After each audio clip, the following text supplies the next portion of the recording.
A fresh, unsettling picture of the fighting that has shattered the Middle East has come into view, not on front pages, not in open briefings, but in the hidden movements of jets and missiles and the whispered choreography of diplomacy behind closed doors. Over the past weeks, events that once seemed confined to airstrikes, proxy attacks, and official statements have revealed a much broader, deeper pattern, a shadow war stretching across borders involving state air forces, Iran-backed militias, and even unexpected cross-border strikes that risk dragging the region into a wider conflagration. At the center of this story is an escalation that officials are only now beginning to describe. Saudi air operations that went far beyond the familiar narratives of defensive strikes and border skirmishes. These were not isolated sorties over unoccupied deserts. They reportedly targeted sites inside Iran and along the contested edges of Iraq, hitting facilities believed to be used by Tehran-aligned Shiite militias, groups that have long operated in the porous frontier zones between Iraq and Iran, and that have in recent months staged attacks on Gulf targets. According to officials familiar with the accounts, the Saudi Air Force carried out a more complex air campaign than had been publicly acknowledged. Fighter jets struck locations tied to militias that Tehran backs, units that at times operated alarmingly close to Iraq's northern frontier and within range of Saudi and Kuwaiti territory. Some strikes were directed at facilities used to launch drones and missiles toward Saudi Arabia and other Gulf states. In at least one reported case, a communications and drone operations hub connected to the militia known as Kataib Hezbollah was destroyed and several fighters were killed. If these reports are accurate, they mark a serious widening of the battlefield. They suggest that the conflict was not solely a series of tit-for-tat attacks, but part of a coordinated multi-front campaign. Those same accounts placed some strikes around the time of a brief and fragile ceasefire on April 7, a pause that now looks less like a truce and more like a momentary lull, an intermission while the parties recalibrated. The campaign did not stop at the Iran-Iraq border. New details point to retaliatory strikes launched from Kuwaiti soil into Iraqi territory, opening what analysts are calling a hidden Gulf front in the wider conflict.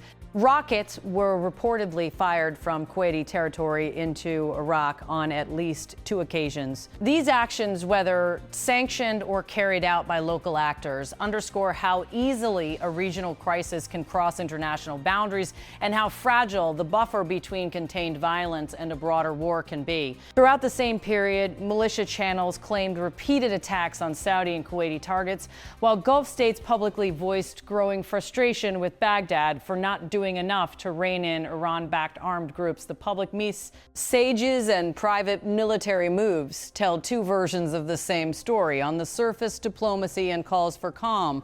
Beneath the surface, drones launched, bases struck, and lines of fire drawn across maps. One of the most striking implications of these reports is what they suggest about the location and scale of some of the strikes. For decades, Saudi forces have avoided direct, acknowledged attacks on Iranian soil. The accounts now circulating indicate otherwise, that Saudi jets penetrated into Iranian airspace in late March as part of retaliatory operations after attacks on Saudi territory. One official described that operation as a tit-for-tat retaliation, a direct response after Saudi installations and infrastructure were targeted. Such a development, if fully confirmed, would be historic. The first known instance of Saudi forces carrying out direct attacks inside Iran. That prospect alone would redraw strategic assumptions across the region, forcing allies and adversaries alike to reassess escalation thresholds, defense postures, and the calculus of deterrence. Yet, even amid assertions of military action, diplomacy continued to shape the outcome. Officials from both sides reportedly engaged in intense back-channel conversations. There are accounts suggesting that Saudi Arabia informed Iran in advance of certain strikes, and that both capitals engaged in subsequent diplomatic exchanges that ultimately led to a reciprocal de-escalation understanding. One senior Saudi foreign ministry official put the official line plainly: "We reaffirm Saudi Arabia's consistent position advocating de-escalation, self-restraint, and the reduction of tensions." That phrase, public, declarative, calming, stood alongside the more dangerous realities playing out on the ground and in the air. Even as Riyadh and Tehran dialed down the open rhetoric, the reality of infrastructure and military targets struck by the wider conflict was stark. Across the Gulf, Iranian missiles and drone struck not just military bases and American facilities, but civilian infrastructure, airports, oil installations, and energy hubs that keep the global economy moving. The Strait of Hormuz, through which a significant share of the world's seaborne oil passes, was reportedly shut for a period, disrupting trade and demonstrating how a regional fight can instantly ripple into global markets. Within Saudi Arabia, several facilities were targeted. Authorities reported damage to major bases and to key oil infrastructure. Aircraft that support coalition and partner operations, including E-3 AWACS surveillance planes and KC-135 refueling tankers, were reportedly damaged in at least one strike on a major airbase.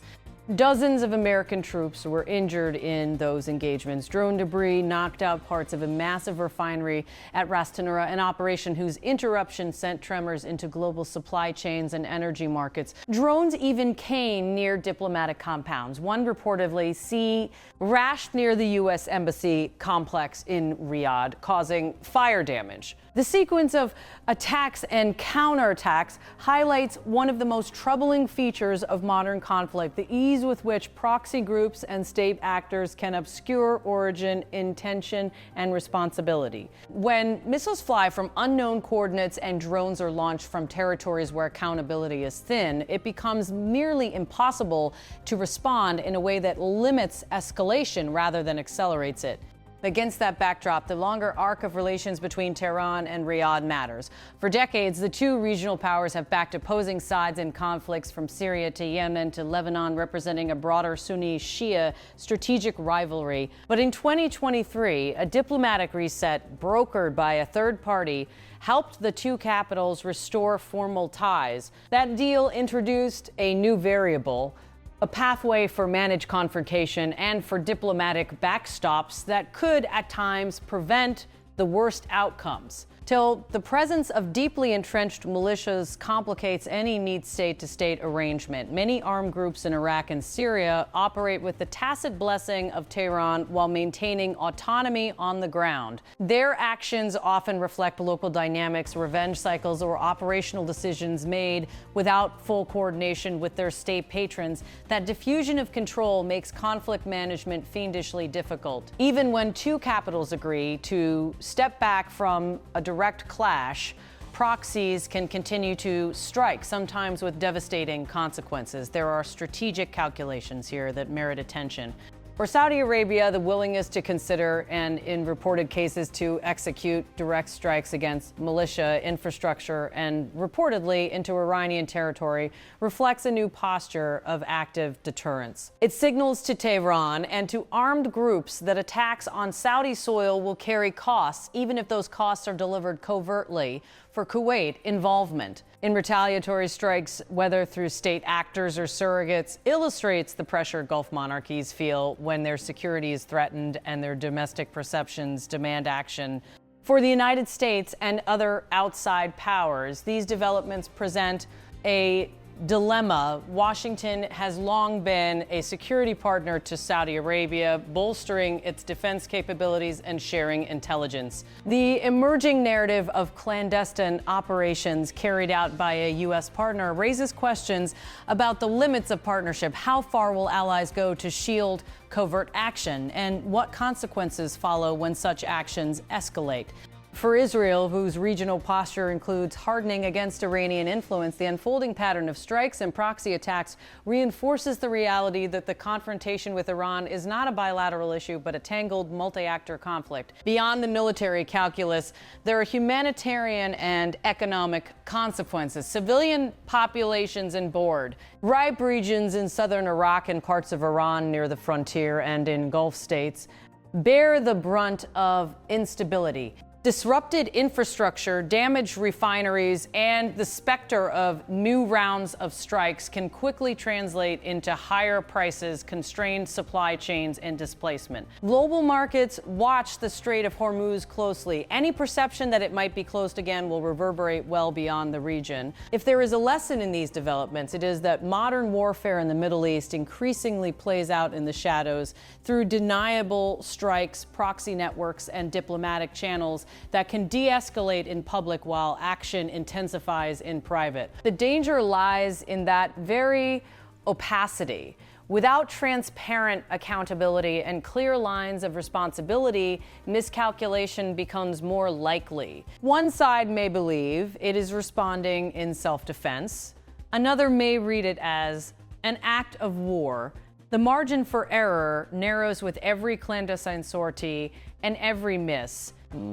It launched from a border town, and yet the headlines do not always capture this complexity. Publicly, states issue statements calling for calm. Officials swear to restraint.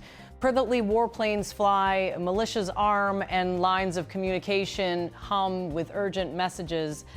As one blunt summation put it, because beneath the diplomacy, the drones are still flying, the militias are still armed, and the shadow war may be far from over, those words cut to the core of the risk that beneath public smiles and proclamations of peace, the instruments of war remain poised. What happens next is not predetermined.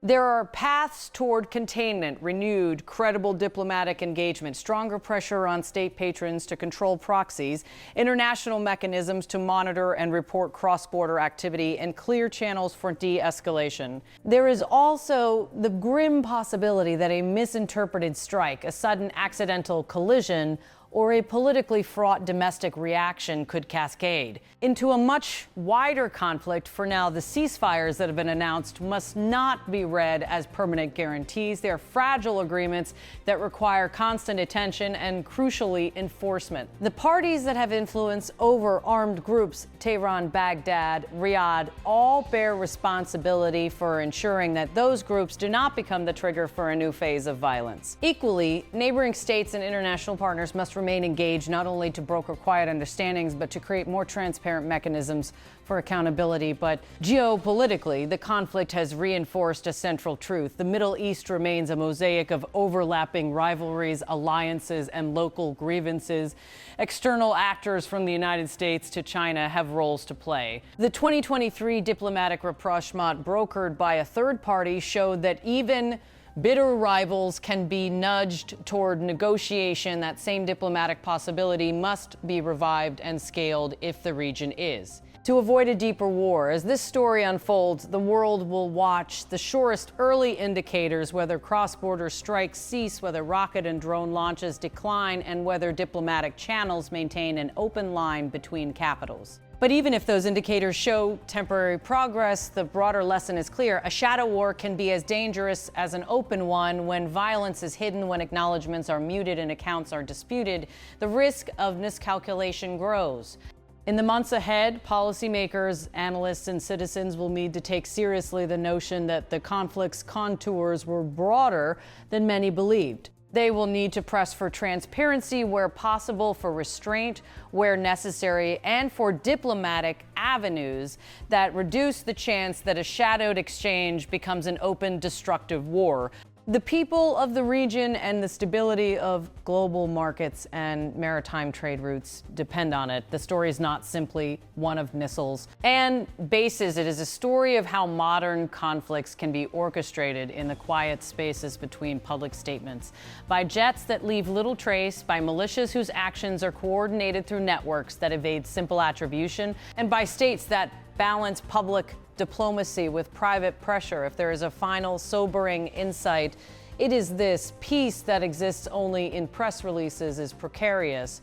Durable stability requires more than promises. It requires transparency, accountability, and a real commitment to end the cycles of reprisal that feed the shadow war. For now, the region walks a narrow line. The ceasefire that paused the worst of the open exchanges is in place, but the instruments of war remain visible enough to remind everyone that calm could unravel. The powers that be choose to manage the militias, how small states near the frontiers control their own territories, and how major powers support de-escalation will determine whether the shadow war fades or flaw. Res into something far worse. This is a moment for careful, steady diplomacy and for international attention that does not let the story of this hidden conflict fade into the margins. Because while guns may grow quiet for now, the underlying forces that drove this escalation, grievance, ambition, and the capacity for deniable violence are still there, waiting to be resolved or to ignite again. The choice between containment and escalation is, in the end, human and political. The region and the wider world will feel the consequences of that choice.